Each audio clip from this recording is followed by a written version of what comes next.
Es posible que algo tan simple como el momento en que usted bebe agua esté influyendo más en su azúcar en sangre que la cantidad que bebe o incluso que algunos alimentos. Esta pregunta puede sonar extraña, pero después de muchos años trabajando con personas con problemas de glucosa, le aseguro que es mucho más importante de lo que imagina. Para muchas personas, aquí se encuentra una de las razones por las que su azúcar sigue descontrolándose a pesar de cuidarse. Mi nombre es Carlos Jaramillo. Soy médico y llevo más de 20 años dedicado al control del azúcar en sangre, la prevención de la diabetes tipo 2 y el envejecimiento saludable. En mi consulta he visto miles de personas responsables y disciplinadas que hacen todo lo que se les recomienda. Comen mejor, caminan a diario, toman sus medicamentos con constancia. Y aún así continúan teniendo picos de azúcar, cansancio persistente y preocupación por su salud a largo plazo. A lo largo de este contenido quiero explicarle algo muy concreto y práctico. No voy a hablarle de dietas imposibles ni de tratamientos costosos.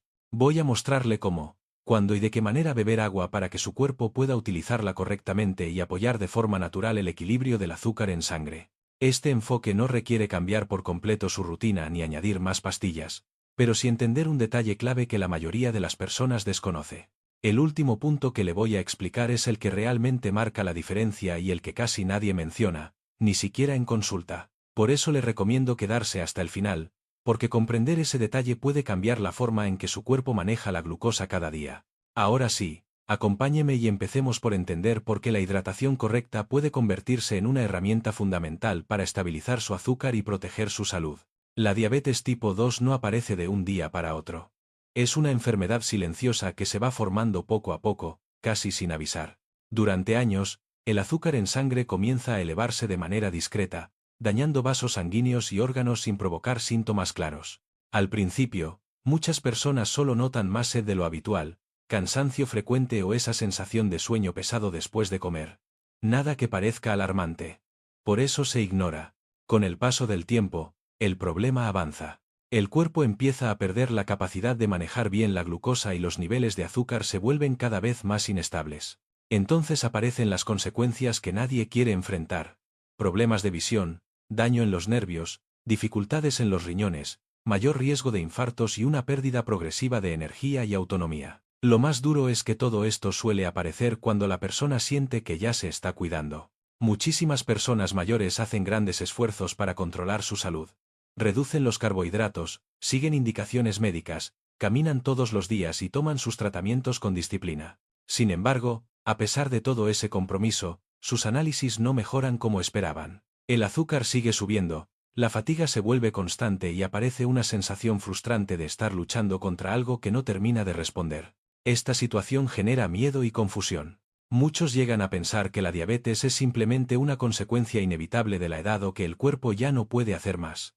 Pero la realidad es distinta. El organismo aún conserva mecanismos naturales muy potentes para regular el azúcar, incluso en edades avanzadas. El problema es que esos mecanismos necesitan ciertas condiciones básicas para funcionar correctamente, y cuando esas condiciones no se cumplen, el equilibrio se rompe poco a poco. Antes de hablar de soluciones, es fundamental entender qué está ocurriendo dentro del cuerpo y por qué, a pesar de los esfuerzos, el azúcar sigue descontrolándose. Solo así será posible recuperar estabilidad y confianza en el propio metabolismo. Uno de los factores más ignorados cuando se habla de azúcar en sangre es la hidratación. El cuerpo humano está compuesto en su mayor parte por agua, y la sangre, que es la encargada de transportar la glucosa, también depende directamente de ella. Cuando no hay suficiente agua disponible, la sangre se vuelve más espesa y el azúcar circula con mayor dificultad hacia las células, que es justamente donde debe entrar para convertirse en energía. Cuando este proceso falla, el cuerpo reacciona produciendo más insulina, intentando forzar la entrada de la glucosa en las células. Con el tiempo, estas dejan de responder correctamente y aparece lo que se conoce como resistencia a la insulina. El resultado es claro, el azúcar se acumula en la sangre y los niveles comienzan a subir, incluso aunque la alimentación sea moderada. Puede ayudar a pensar en la sangre como si fuera un río.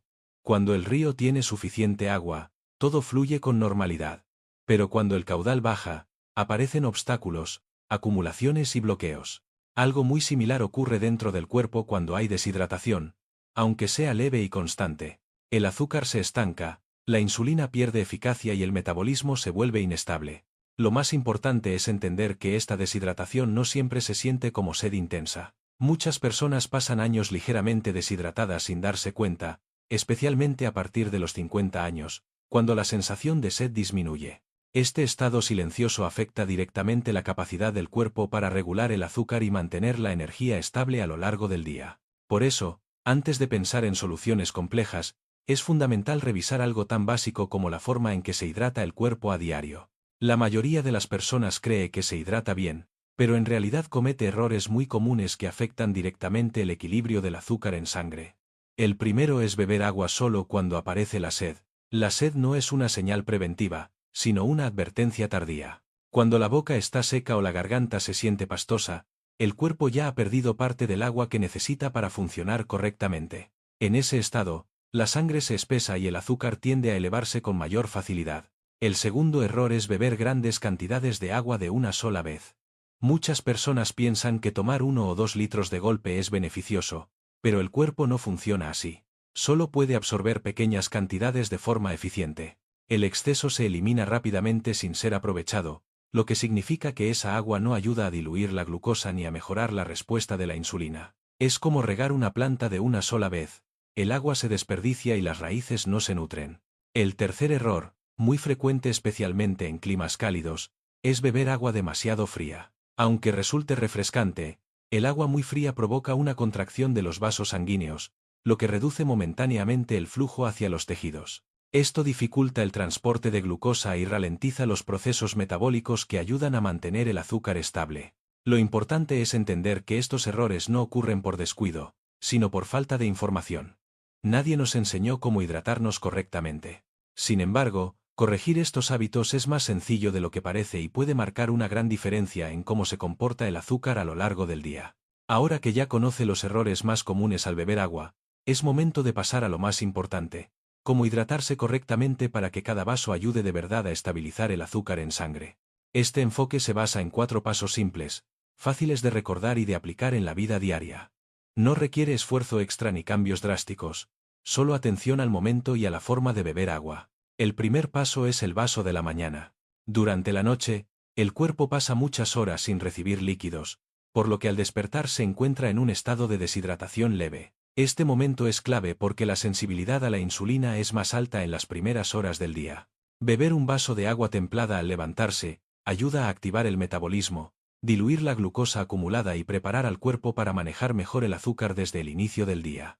El agua templada se absorbe con mayor facilidad y evita el impacto negativo que puede tener el agua muy fría sobre la circulación. El segundo paso es beber un pequeño vaso de agua antes de las comidas, aproximadamente unos 15 minutos antes. No se trata de beber mucho, sino la cantidad justa. Este gesto sencillo prepara el sistema digestivo, favorece la producción de enzimas y ayuda a que la absorción de los carbohidratos sea más lenta y progresiva. De esta forma, el azúcar entra en la sangre de manera más controlada y se reducen los picos después de comer, algo especialmente importante en personas con glucosa inestable. El tercer paso consiste en beber agua durante la actividad física, incluso si esta es ligera, como caminar. Muchas personas solo beben al terminar, pero el cuerpo necesita hidratación mientras se mueve. Tomar pequeños sorbos de forma regular ayuda a mantener estable el volumen de la sangre, protege las células y evita subidas bruscas de azúcar relacionadas con el esfuerzo y el estrés físico. El último paso, el +1, corresponde al vaso de la noche. Antes de acostarse, beber un vaso de agua templada ayuda al cuerpo a realizar los procesos de regulación nocturna. Durante el sueño, el organismo repara tejidos, equilibra hormonas y gestiona la glucosa acumulada durante el día. Si falta agua, estos procesos se vuelven menos eficientes y el azúcar basal puede elevarse. Este vaso nocturno cierra el ciclo diario de hidratación y prepara al cuerpo para un descanso más reparador. Estos 4 pasos no funcionan por separado, sino como un conjunto. Aplicados de forma constante, ayudan a que el cuerpo recupere su capacidad natural de regular el azúcar de manera más estable y segura. Una vez que se entiende cómo y cuándo beber agua, surge una pregunta muy común: ¿cuánta agua necesita realmente el cuerpo cada día? Durante años se repitió la regla de los 8 vasos diarios, pero la realidad es que esa recomendación no se adapta a todas las personas. Cada cuerpo es distinto y la cantidad de agua necesaria depende principalmente del peso y del nivel de actividad. Una forma sencilla y práctica de calcular la cantidad base es multiplicar el peso corporal en kilogramos por 30 mililitros. Por ejemplo, Una persona de 70 kilos necesitaría alrededor de 2,1 litros de agua al día. Esta es una referencia general que permite al cuerpo diluir la glucosa de manera adecuada y mantener una buena respuesta metabólica. Si se realiza actividad física o se pasa mucho tiempo en movimiento, es recomendable añadir aproximadamente medio litro extra por cada hora de esfuerzo moderado. Más allá de los números, el propio cuerpo ofrece señales muy claras para saber si la hidratación es adecuada. Una de las más fiables es el color de la orina. Un tono amarillo claro indica un buen equilibrio. Si es demasiado oscura, el cuerpo necesita más agua. Por el contrario, una orina completamente transparente puede ser señal de exceso, lo que también puede generar desequilibrios de minerales importantes. Otro indicador importante es la energía a lo largo del día. Una hidratación correcta suele traducirse en menos cansancio, mayor claridad mental y menos somnolencia después de las comidas. También es común notar una reducción en la hinchazón de piernas y tobillos, especialmente en personas mayores. Para no olvidar beber agua, un truco sencillo es utilizar una botella reutilizable de unos 750 mililitros y llenarla varias veces al día. Tenerla siempre a la vista actúa como recordatorio y facilita que la hidratación se mantenga constante sin esfuerzo. Aunque se beba agua de forma regular, existen hábitos cotidianos que pueden anular gran parte de sus beneficios y dificultar el control del azúcar en sangre. El primero de estos enemigos silenciosos es el consumo de café en ayunas. Muchas personas comienzan el día con una taza de café antes de hidratarse, sin saber que esto estimula la liberación de hormonas del estrés que elevan la glucosa. Si el cuerpo aún está deshidratado, este efecto se intensifica y el azúcar basal puede subir desde primeras horas de la mañana. El segundo enemigo son los refrescos y bebidas azucaradas, incluso aquellas que se consumen solo de vez en cuando. Estas bebidas no hidratan, sino que provocan picos rápidos de azúcar y obligan al cuerpo a producir grandes cantidades de insulina. Además, suelen contener sustancias que interfieren con minerales clave para el metabolismo, lo que empeora la sensibilidad a la insulina con el tiempo. Sustituirlas por agua natural o agua con gas sin azúcar es un paso fundamental para proteger el equilibrio glucémico. El tercer enemigo, menos conocido, es el consumo habitual de agua excesivamente filtrada o destilada. Sin minerales, aunque parezca saludable por ser muy pura, este tipo de agua carece de electrolitos esenciales como sodio, potasio y magnesio. Sin estos minerales, el cuerpo tiene más dificultad para regular los líquidos y la glucosa, lo que puede afectar la estabilidad metabólica a largo plazo. Evitar estos tres hábitos no requiere sacrificios extremos, solo un poco de conciencia. Hidratarse bien no es solo beber agua, sino crear las condiciones adecuadas para que el cuerpo pueda utilizarla correctamente. Al reducir estos enemigos silenciosos, el efecto de una buena hidratación se vuelve mucho más potente y duradero. Cuando se empieza a cambiar la forma de hidratarse, es normal que surjan dudas. Una de las preguntas más comunes es si beber más agua puede provocar bajadas peligrosas de azúcar. En condiciones normales, esto no ocurre. El agua no baja el azúcar de forma brusca, sino que ayuda a estabilizarla. Al mejorar la hidratación, el cuerpo elimina mejor el exceso de glucosa y utiliza la insulina de manera más eficiente, lo que reduce los picos sin causar hipoglucemias repentinas. Otra duda frecuente es si este enfoque puede combinarse con los medicamentos habituales. La respuesta es sí. Beber agua de forma correcta no interfiere con los tratamientos, sino que los apoya. Muchas personas notan que, con el tiempo, su cuerpo responde mejor y los niveles se vuelven más estables, siempre manteniendo el seguimiento médico habitual. También suele preguntarse si el agua con gas es una buena opción.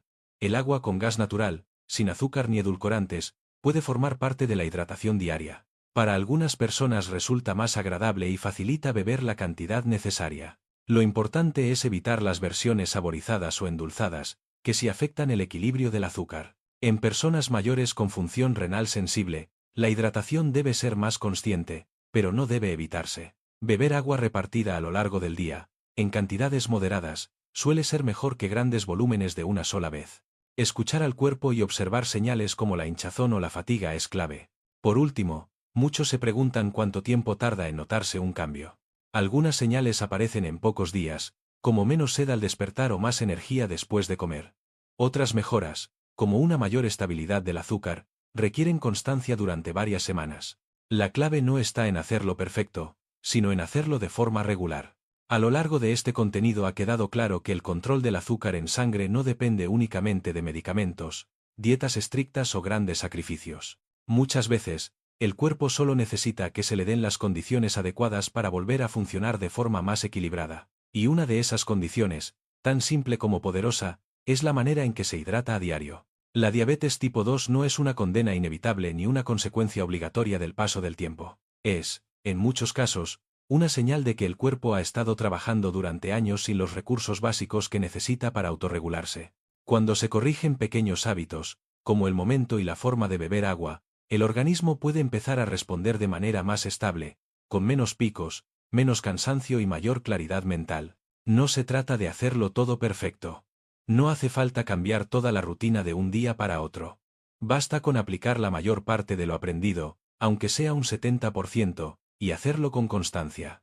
Un vaso de agua al despertar, pequeños sorbos repartidos durante el día, atención a las señales del cuerpo y evitar aquellos hábitos que sabotean el equilibrio. Estos pasos, mantenidos en el tiempo, pueden marcar una diferencia real. La invitación ahora es simple: pruebe este enfoque durante los próximos 14 días. Observe cómo se siente al despertar, cómo responde su energía después de comer y cómo se comporta su cuerpo a lo largo del día. No para buscar perfección, sino para recuperar confianza en su propia capacidad de mejorar. Si esta información le ha resultado útil, le animo a seguir aprendiendo y a compartirla con alguien que también quiera cuidar su salud. A veces, un pequeño cambio sostenido es todo lo que se necesita para empezar a vivir con más estabilidad, tranquilidad y bienestar.